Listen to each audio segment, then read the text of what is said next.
Tara, samahan nyo kami kumain ng Diwata Pares Overload sa Quezon City. At totoo nga ang balita.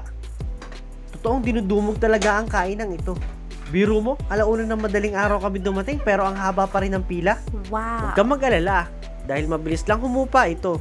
Sila ay may 2 cashier at gumagamit na sila ng POS. Oh, diba? High-tech?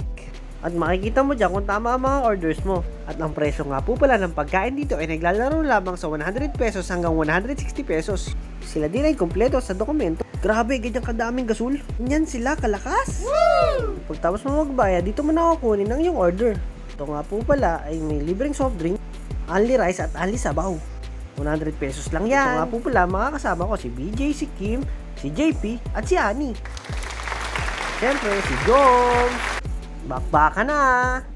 O, tignan mo si Annie, ang saya-saya. Si Mot, sarap. BJ, ang cute mo ah. Oh, kayo, ano pang hinihintay nyo? Tara, kain na!